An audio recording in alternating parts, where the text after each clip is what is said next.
Hey, I'm Tyler.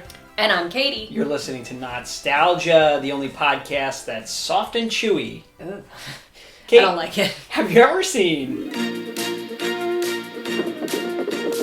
Dashing and daring, courageous and caring, faithful and friendly, with stories to share.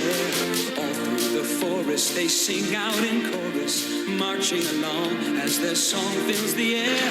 Gummi bears bouncing here and there and everywhere. Disney's Adventures of the Gummi Bears. Gummy with an I. No, I have not. Is this to sell gummy bears? So, I don't believe so. I'm not 100% sure, which is disproving my research cred right away. Wow, so great. But I don't believe so. You have not asked the right questions. I think by making so it much research. they have avoided the term gummy bear. Because we have a box of the standard gummy bears, the original since 1922, as the golden bear on the box says, Haribo Gold Bears. These aren't called gummy bears, although down here it does say gummy candy, and the gummy is spelled with an I. Because it's not real gum. 3 servings per container. These are bad for you. Listeners, you're hearing Katie discover that gummy bears are, in fact, bad for you. They are not a health food. They're hard. Yeah, that's ideal. Here, wait, I want one. A serving is a little handful. Do you like gummy bears? Not really. She says as she greedily hunts for the pineapple gummy bears. I don't like the pineapple. I do. I like this whole genre of candy. I always have. What about, like, fruit snacks? Did you like fruit snacks as a kid? Did you have access to fruit snacks as a kid? Yeah, and fruit snacks were okay. With fruit snacks, there's, like, the matte variety. I really like those. You know what I really liked? What? Fruit leather. Oh, I never really... I mean, I had fruit roll-ups, which are not fruit leather. Not a fruit leather. Fruit leather is, like, a real snack for real humans. For real kids. Not for, like, a sugared-up artificial kid like me. Gummy candies, Kate, as far as we know, as a society, anthropologists have dated them back to jelly babies, which were invented in 1864. I think there are some worse named versions of those, yes. Yeah, not great. But the entire version of that candy was actually, even then, called jelly babies. In 1864, they were invented in Austria, and they quickly became popular all over England. Hans Riegel Sr. started a company called Haribo in Germany in 1920. He named the company Haribo because his name is Hans Riegel, that's the H and the R, and then the Bo is for Bonn, the city in Germany where he lived. Oh, that's nice. And what you need to know is that trained performing bears were commonly used in street festivals in Europe in the 1920s.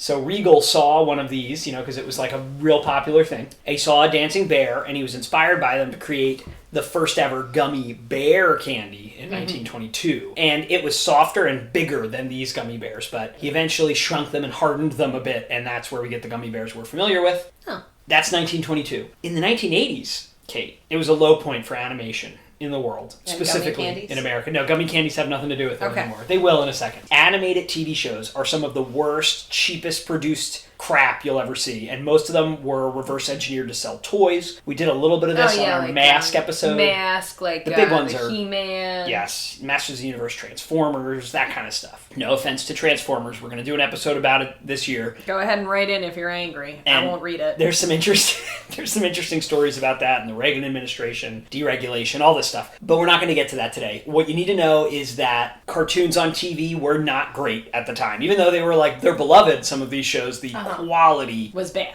Yeah, objectively was bad. It was bad. Even if they're nostalgic. Even Disney, the biggest and arguably best theatrical animation studio, was struggling to put out content people liked in theaters. So animation in general was just struggling. The Fox and the Hound was made in 1981. It did make money, but critics kind of pounced on it, said it wasn't good. Then they had a huge flop with this movie called The Black Cauldron in 1985. You ever seen that? You look like you're kind of sort of remembering. It was like an old man. I have never seen it.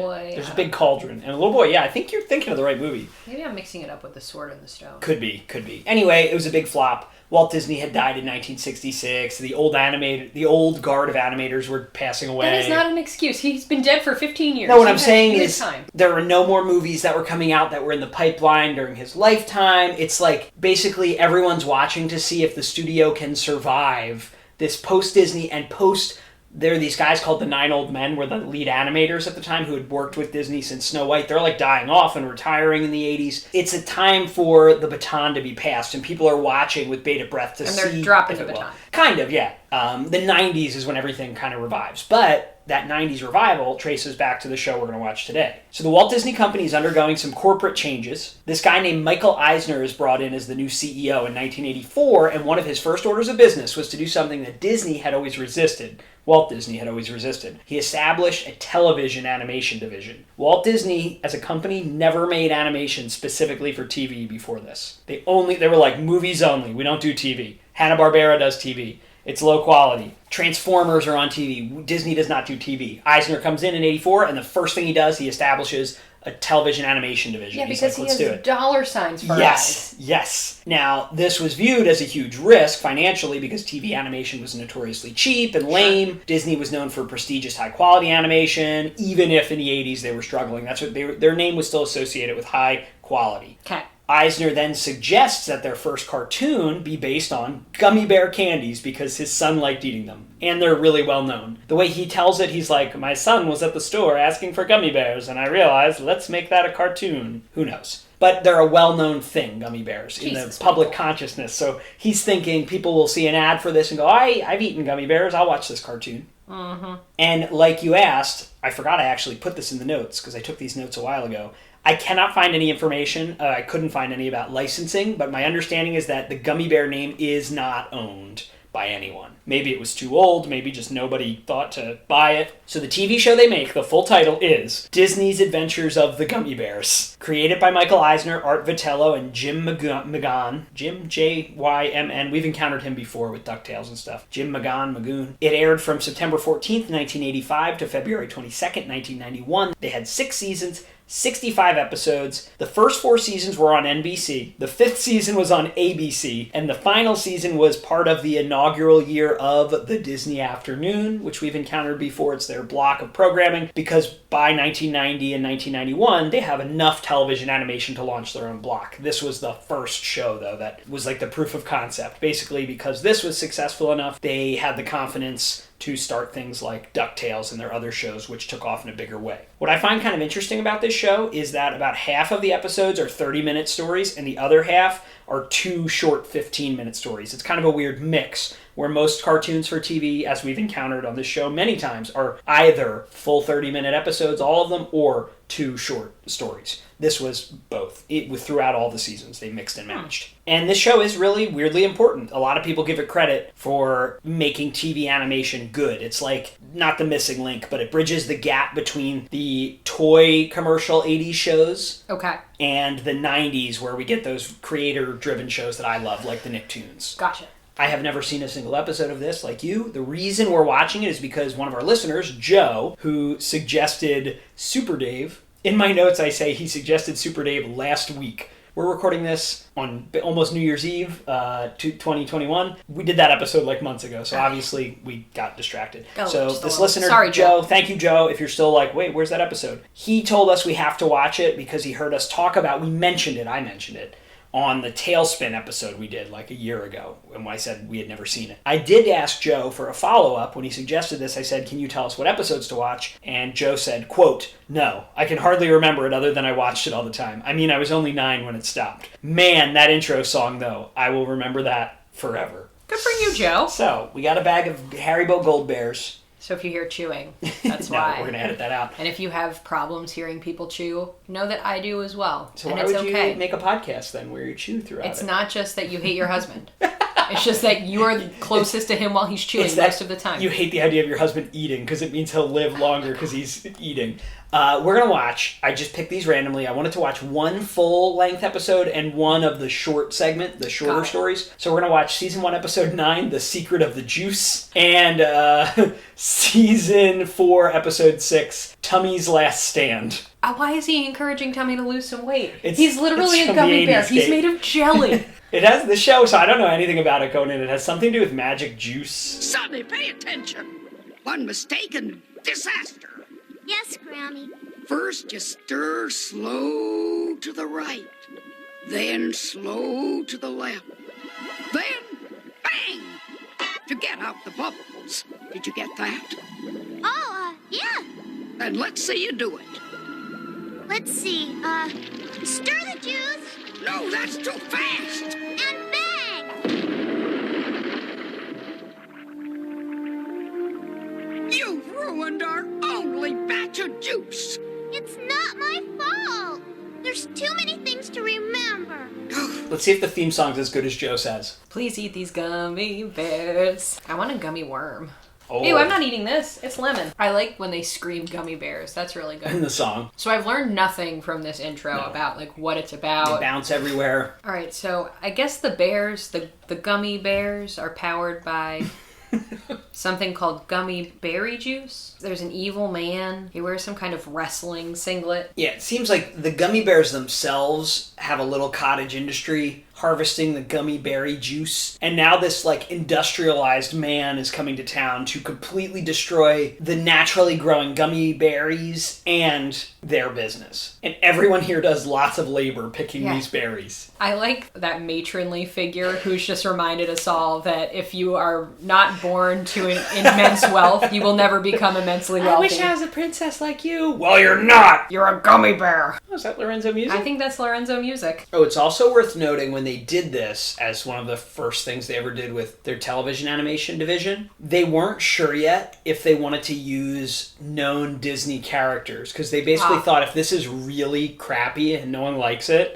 it's going to devalue Mickey, Donald, Goofy. Gotcha. And because it did fine, that's why some of the other shows we've already done podcasts on, like DuckTales and Goof Troop, they basically say, okay, this is fine, we'll use them. The one gummy bear who was almost kidnapped is running and like pulled out a vial of something that she was going to drink, but it's empty. And I'm assuming it's gummy berry juice. So like gummy berry juice is a performance enhancing chemical of some kind. Let's see. Is this episode about like how Nestle goes around and like just takes all the natural water from a town and then sells it back to them? Grammy bear needs to take a rest. It's like a weird generational gap between the young bears and the old bears. Sunny just dyed her hair pink. Sunny's out here rebelling. It's too extreme for Grammy Bear. I do like Sunny Bear's energy. Recalcitrant. Mean. You should pay attention when your grandma tries to show you a recipe, you know? Don't be too cool for that, guys. Don't be too cool for the ancient stirring ladle. It is a lot nicer to see generational, like a grandma teaching this kid a recipe rather than like this grandma trying to give this kid a china cabinet. Grammy Bear is a classic boomer, though. Asks for you to come learn, then doesn't let you do anything. Anyone who's ever changed a tire will know.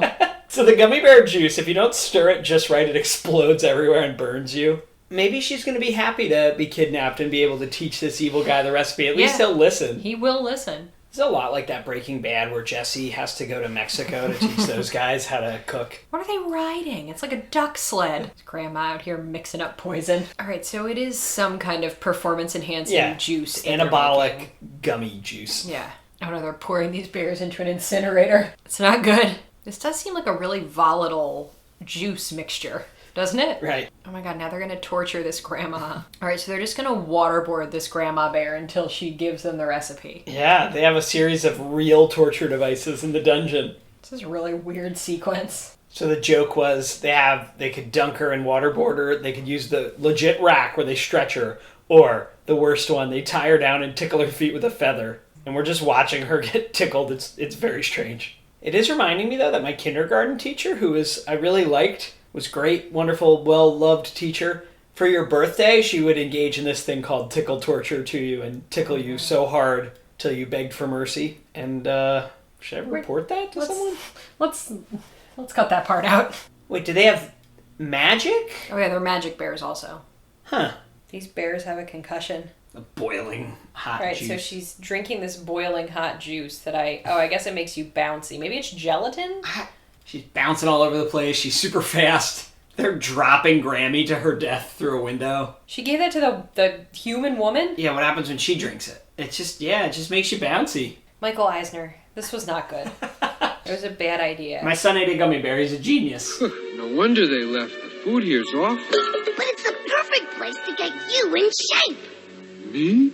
We almost got caught because you're out of shape, right? Well, Give it a chance, Tummy. When you get through here, you'll be a lean, mean, bouncing machine. I guess you're right, Cubby. I'll do it. So they're just bears that bounce around, and they're gummy bears. Mm-hmm. That's it. Did that boy just hit an ogre over the head with a ham? Did you see that? I think it was like a big prosciutto. Very expensive. All right, so they're just bouncy bears. Yeah, they're bouncing here and there, and everywhere. And they're magic. That one guy could shrink and grow that barrel, remember? All right, so literally every episode, it's this Duke. Duke trying to finish off the gummy bears. Yeah, he wants to murder them all. I don't quite understand the structure of the royalty here, because that princess is friends with them, but this is a duke. They're doing like a game show parody here. And they're incentivizing who's going to capture the most gummy bears. So it's like whoever captures the most, they can go to this vacation in the lagoon. This is literally just the plot of Dope Sick when the Sackler family incentivized selling oxycodone.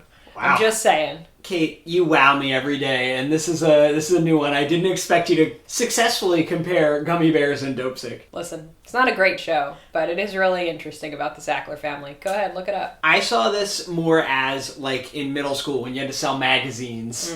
And that's you also won like a paving the way. What did you win? You would win like a disco mini ball. fridge. Also paving the way to pharmaceutical sales. What is that one bear's voice? It's very strange. Let's keep quiet. The tummy bear is, I guess, having a hard time moving around. And this little other bear is like, lose some weight, you fat... It's pretty insensitive. It's not okay. It's not a... Kate, this is what all media was like, I think. Not a very body positive show. I'm not defending it. I'm just saying I think this is what it was all like. I'm just saying. I think this is why we have a body positivity movement, because of just how horrendous all media was. This is a kid's show about gummy bears, about a candy that they want you to buy. I don't know, this big guy seems pretty nimble. Also, do they have to live in fear like every day when they go outside they might get attacked by ogres? Didn't we watch the Salute Your Shorts that was all about the one guy losing weight? The one kid was trying to lose weight and the other one was trying to gain it. Wasn't a great time for body positivity. Oh, right. There's some sort of lore about gummy knights in the past. All right, so now they're in some kind of obstacle course, and it's like, if you do this obstacle course a bunch of times, you'll lose enough weight. This obstacle course they're in is not like fun, get in shape. It's like life or death. Get smashed by these hammers and rocks. Actually, are they going to accidentally stumble upon a better message here? Because in the end, it's not his weight that's saving him, or lack thereof. It's his strength and nimbleness at this obstacle course. So the fact that he's gotten faster and stronger while doing it is what saved them here, not just wanting to lose weight. Just Squid Games. Some of these obstacles, yeah. They're in the bridge.